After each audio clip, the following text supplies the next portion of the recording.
ইরানের কাছে আমেরিকা নাকে খত দিয়া চুক্তি করেছে। ইরান যেভাবে চাইছে সেভাবে করেছে।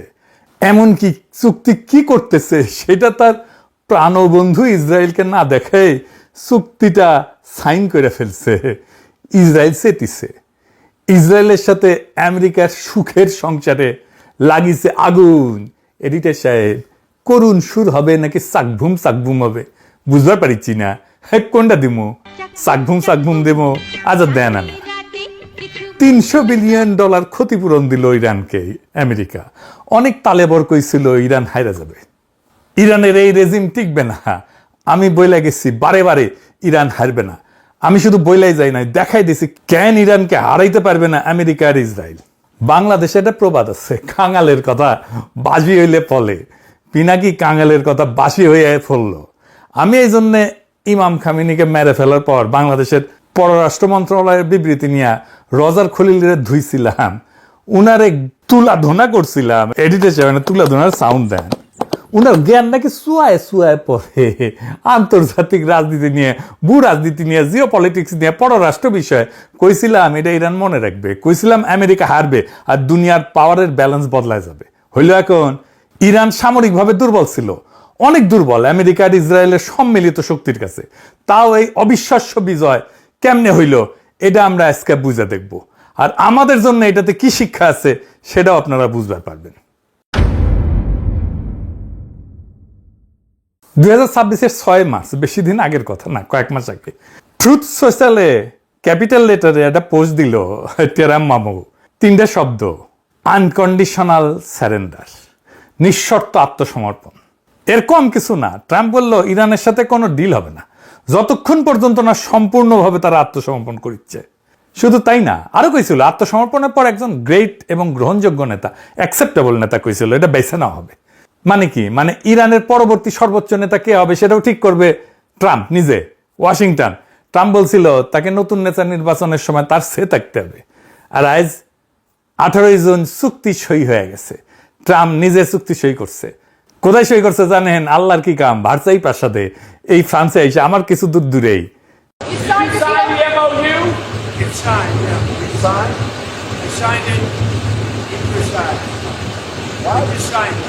আর ইরানের প্রেসিডেন্ট পেজেশকিয়ান এটা আলাদাভাবে সই করে এক্সে ছবি পোস্ট করছে, ক্যাপশন দিছে একটা ঐতিহাসিক দলিল এবং একটা শক্তিশালী ইরানের বার্তা, পারস্পরিক সম্মানের ছায়ায় শান্তি অর্জিত হবে। আর এই চুক্তিতে নিঃশর্ত আত্মসমর্পণ শব্দটা কোথাও নাই। বরং কি আছে সেটা আমি আপনাদের লাইন বাই লাইন পড়ে শোনাবো, আর তারপরে আপনারাই বলবেন কে কার কাছে আত্মসমর্পণ করলো। ইরান কেন নেগোসিয়েশনটা তার পক্ষে করতে পারলো সেটা আমি দেখাবো আপনাদেরকে আজকে। প্রথমে দিকে আলোচনাটা দুই পক্ষে কারা চালাইলো।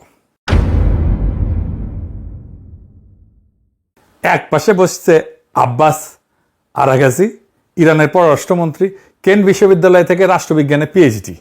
1989 সাল থেকে, মানে 37 বছর ধরে কূটনীতিক, ডিপ্লোম্যাট। জাপানের রাষ্ট্রদূত ছিল, ফিনল্যান্ডে ছিল, এস্তোনিয়ার রাষ্ট্রদূত ছিল। ইরান ইরাক যুদ্ধের রক্তে ভেজা প্রজন্মের মানুষ, আমাদেরই প্রজন্মের মানুষ। 2015 সালে পরমাণু চুক্তির অন্যতম স্থপতি ছিল সে। আর অন্য পাশে কারা? স্টিভ উইটকফ আর জ্যারেড কুশনার। দুজনে কি করে জানেন? রিয়েল এস্টেট ব্যবসায়ী, পররাষ্ট্রনীতিতে কোনো অভিজ্ঞতা নাই। কুশনার ট্রাম্পের জামাই, মানে জামাই কোটায় ঢুকিছে ওই, তার সরকারি কোনো পদই কলে নাই। ট্রাম্পের নিজের দলের সিনেটর টম টিলিজ ওই পর্যন্ত কইছে যে এটা কোনো মানেই হয় না। পররাষ্ট্রনীতিতে অভিজ্ঞতাহীন, সিনেট কনফার্মেশন ছাড়া দুইজন লোক কিভাবে রাশিয়া, ইরান আর ইসরায়েলের সাথে শান্তি আলোচনায় নেতৃত্ব দিচ্ছে। মজার ব্যাপার হয়েছে কি জানেন? মাস্কটের আলোচনায় আরাগাজিকে নাকি উইটকফকে একাধিকবার বুঝাই দিতে হয়েছিল পরমাণু জ্বালানি উৎপাদনের ধাপগুলো কি কি এবং একটা এনরিচমেন্টের ফ্যাসিলিটি আর রিঅ্যাক্টরের মধ্যে পার্থক্য কি। বুঝি চাও? ইরানের পররাষ্ট্রমন্ত্রীকে আমেরিকাকে পড়াইতে হইতেছে কোন জিনিসটা নিয়ে তারা আলোচনা করতেছে। একদিকে 4000 বছরের একটা সভ্যতা যে জানে ধৈর্য কাকে বলে, ইতিহাস কাকে বলে, অন্যদিকে একটা থার্ড ক্লাস ব্যবসায়ী যার কাছে সবকিছু একটা রিয়েল এস্টেট ডিল। ইরান ওই আলোচনাটা চালাইলো কেমনে জানেন? জানলে টাস্কি খেয়ে যাবেন। ট্রাম্প পুরাই ঘুরে গেছে, তাই না? কেমনে ঘুরলো ট্রাম্প? বিশাল একটা ঘটনা আছে। আলোচনার প্রথম রাউন্ডের পর ইরান তার উপদেষ্টা দলে 2 জন সিনিয়র মনোবিজ্ঞানীকে যুক্ত করে। কেন? তারা ট্রাম্পকে স্টাডি করে, তার সাইকোলজি স্টাডি করে, আর তার ভিত্তিতে তারা ট্রাম্পকে বার্তা দেয়। ইরান আমেরিকাকে স্টাডি করেনি, ইরান মানুষটাকে স্টাডি করেছে। তারা বুঝছিল এই প্রেসিডেন্সিটা প্রতিষ্ঠান দিয়ে চলতেছে না, এখন একজন ব্যক্তির মেজাজ দিয়ে চলে। কাজে এই প্রতিষ্ঠানের সাথে লড়াই না করে তারা ব্যক্তির মনস্তত্ত্বকে স্টাডি করলো। ট্রাম্পের মনস্তত্ত্ব যায় না, ইরানের ঠিক কি কি লাভ হইল আসেন সেটা দেখি। ইরানের প্রত্যেকটা বার্তা কাতারে আর ওমানের মধ্যস্থতাকারীদের হাত ঘুরে ট্রাম্পের কাছে পৌঁছাইতো। মানে ইরান জানতো শব্দ বাছাই কতটা গুরুত্বপূর্ণ। ভুল শব্দ মানে ট্রাম্পের চান্দি গরম। মনোবিজ্ঞানীরা ঠিক করে দিতেন কোন বার্তায় ট্রাম্প কি প্রতিক্রিয়া দেখাইতে পারে। মনোবিজ্ঞানীদের সুপারিশ মতো ইরান লিখিত যোগাযোগ আর আলোচনার কৌশল ঠিক করত। আর তারপর থেকেই ট্রাম্প ক্রমাগত ইসরায়েলের উপরে বিলা হইতে থাকে। ইরান ট্রাম্পকে বুঝাইতে পারলো যে ইসরায়েলের নীতি আমেরিকাকে এই অর্থহীন যুদ্ধে টেনে আনছে এবং এটাতে আমেরিকার ক্ষতি হইতেছে। এটা কাজ করলো।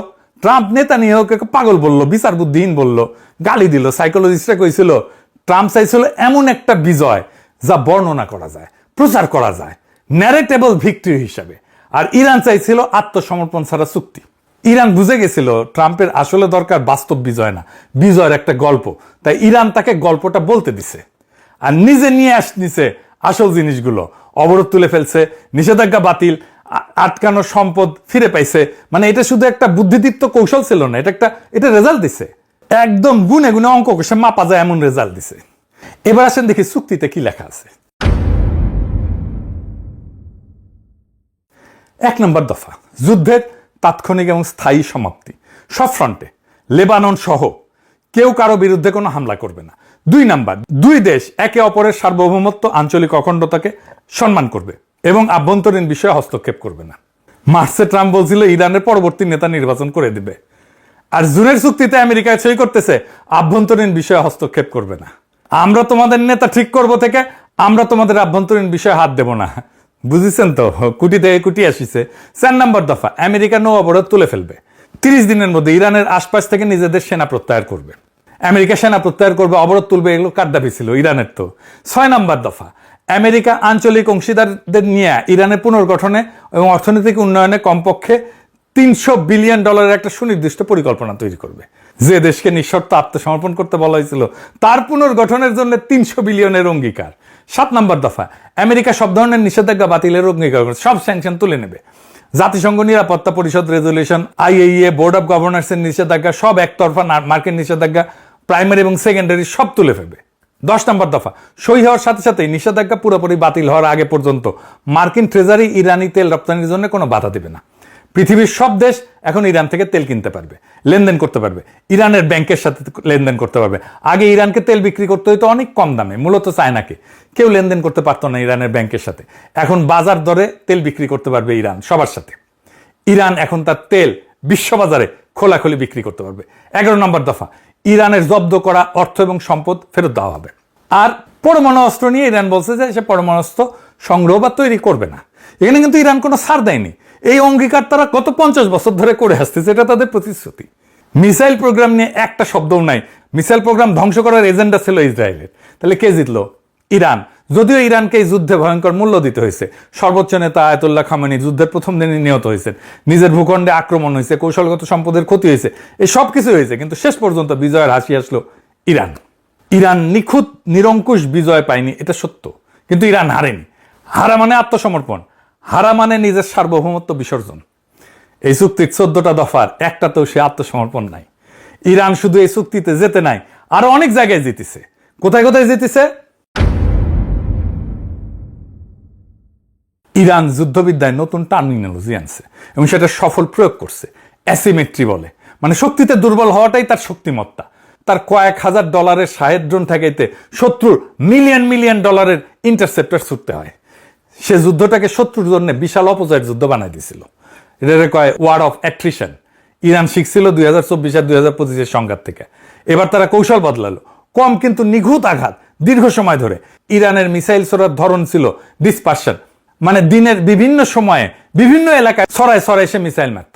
উদ্দেশ্য সর্বোচ্চ ধ্বংস না, বরং শত্রুকে ক্লান্ত করে দেওয়া। আরেকটা কৌশল নিয়েছিল, সেটা ছিল মিত্রতাকে দায় বানানো। ইরান আরব দেশগুলোকে বুঝাই দিল যে আমেরিকার পক্ষ নেওয়াটা নিরাপত্তা দেয় না, বরং নিরাপত্তাহীনতা দেয়। উপসাগরীয় কোনো দেশ রেহাই পায়নি। আরব আমিরাত বলেন, কুয়েত বলেন, বাহরাইন বলেন, সবাই আঘাত খেয়েছে ইরানের কাছে, কারণ তাদের মাটিতে মার্কিন ঘাঁটি আছে। যুদ্ধবিদ্যায় ইরানের একটা নতুন ধারণা আনলো, আর একটা নতুন ধারণা আনলো, কি সেটা? Mosaic defence. সেটা কি? মোজাইক ডিফেন্সের মূল কথা হচ্ছে যে বিকেন্দ্রীভূত কমান্ড, ইরানকে আলাদা আলাদা প্রাদেশিক কমান্ডে ভাগ করা, প্রত্যেকটা স্বাধীনভাবে কাজ করতে সক্ষম, আগে থেকে অ্যাপ্রুভাল দেওয়া আছে। উদ্দেশ্য কি? শত্রু যদি কেন্দ্রটাকে ধ্বংসও করে ফেলে, সর্বোচ্চ নেতাকে যদি মেরেও ফেলে, তাও যুদ্ধের যে যন্ত্র, যুদ্ধের যে মেশিনারি, সেটা চলতে থাকবে। আর ঠিক এটাই ঘটছে। খামেনি প্রথম দিন নিহত হইলেন। আমেরিকা ইসরায়েল ভাবছিল মাথা কাটলে শরীর পড়ে যাবে, কিন্তু মাথা কাটা গেল, কিন্তু শরীর চলতেই থাকলো। আর সবচেয়ে বড় চমকপ্রদ ব্যাপার ছিল চতুর্থ উত্তরসূরির একটা ধারণা, মডেল। এই ব্যবস্থায় প্রত্যেকটা গুরুত্বপূর্ণ নেতৃত্বের পদের জন্য একাধিক নামধারী উত্তরসূরি ঠিক করা থাকে, প্রত্যেকটার জন্য 3 ধাপ নিজে পর্যন্ত। মানে একজন কমান্ডার নিহত হলে সাথে সাথে পরের জন দায়িত্ব নেবে, কোনো শূন্যতা ছাড়াই। আরাগাজি 1 মার্চ নিজেই বলছিলেন, মোজাইক ডিফেন্স 2 দশক ধরে মার্কিন হস্তক্ষেপ থেকে শেখা।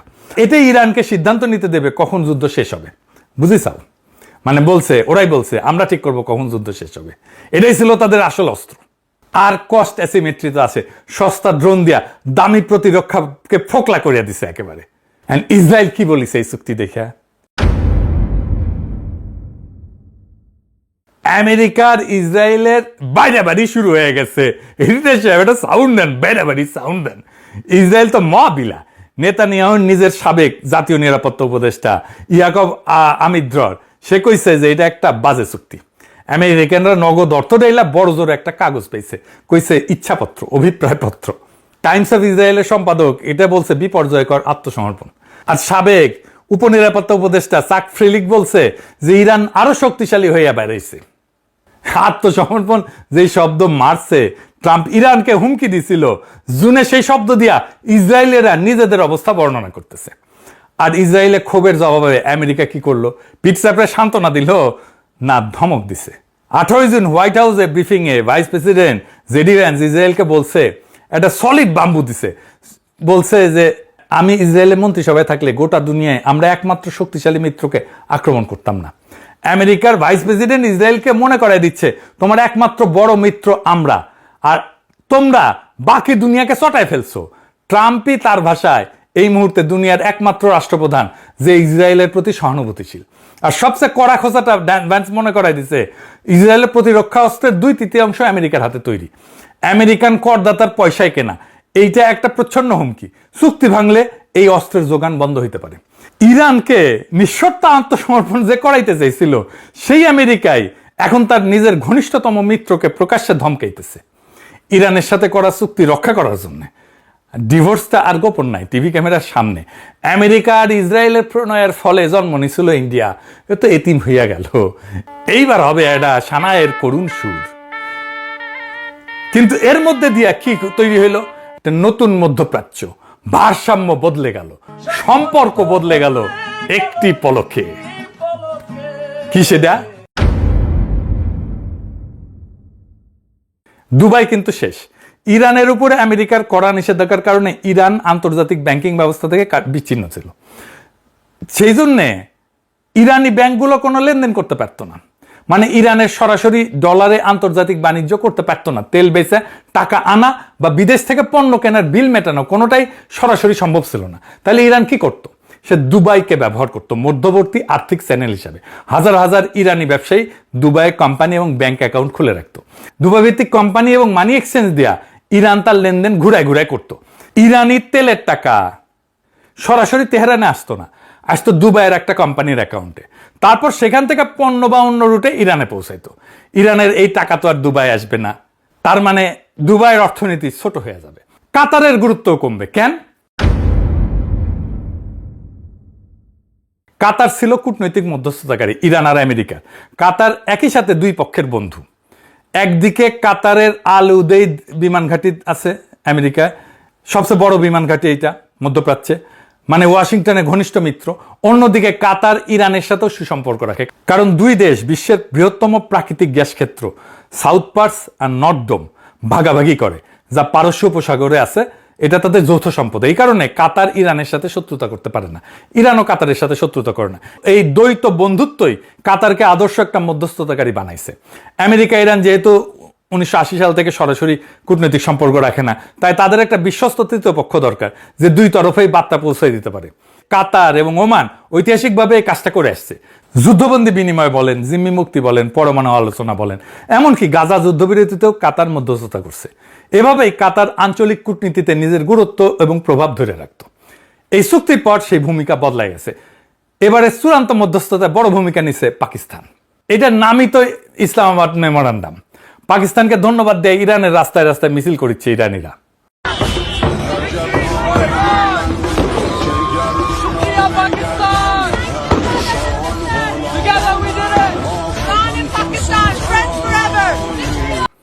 দেখিসাও, বিশ্ব রাজনীতিতে পাকিস্তানকে কোণঠাসা করে রাখার ভারতীয় চেষ্টা মাঠে মারা গেছে। বৈরিত রাস্তায় ব্যানার, থ্যাংক ইউ ইরান। 32 বছর লেবাননে থাকা বিশেষজ্ঞ নিকোলাস ড্যানফোর্ড বলছেন, হিজবুল্লাহ 4 দশকের সবচেয়ে আত্মবিশ্বাসী হয়ে বেড়াইছে। তার মানে হিজবুল্লাহ শক্তি সঞ্চয় করছে। ইরান আলোচনায় শর্ত দিছিল, লেবাননে ইসরায়েলি হামলা বন্ধ করতে হবে। মানে ইরান শুধু নিজের জন্য না, পুরো মিত্র পক্ষের জন্য দর কষাকষি করছে। আর শান্তির দূত হিসাবে পাকিস্তানের ভাবমূর্তি বদলাই গেছে। আমাদের অঞ্চলের ভূ রাজনীতির জন্য এটা একটা গুরুত্বপূর্ণ পরিবর্তন। যে দেশকে এক ঘরে করার কথা ছিল, সে এখন বিশ্ব রাজনীতির কূটনীতির কেন্দ্রে। এইবার তারেক রহমানকে একটা ধন্যবাদ দিই।